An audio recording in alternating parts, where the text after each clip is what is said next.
गर्मी से air condition यानी एसी ही राहत दिलवा पाता है, लेकिन महंगा एसी अफोर्ड नहीं कर सकते तो ये जुगाड़ का एसी बना लीजिए। इसके लिए आपको चाहिए एक प्लास्टिक की बकेट, पीवीसी पाइप, एक छोटा फैन, कटर, होल कटर और ढेर सारी बर्फ। बाल्टी के ऊपर फैन को रखकर मार्किंग करें और उतने पोर्शन को काट दें। अब ढक्कन को उल्टा करके दो तरफ टेप लगा दें। लिड को सीधा कर बाल्टी पर लगाएं और उस पर फैन को स्टिक कर दें। अब बकेट में 3 होल कट कर ले। पीवीसी पाइप को 3 हिस्सों में काट ले। अब इन होल्स में इन्हें फिट कर टेप से चिपका दे।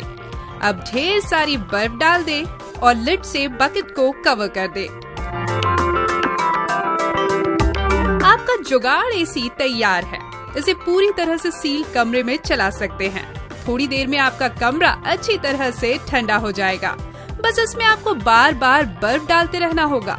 अब इतने कम खर्चे में एसी का लुत्फ उठाने के लिए इतनी मेहनत तो करनी ही पड़ेगी।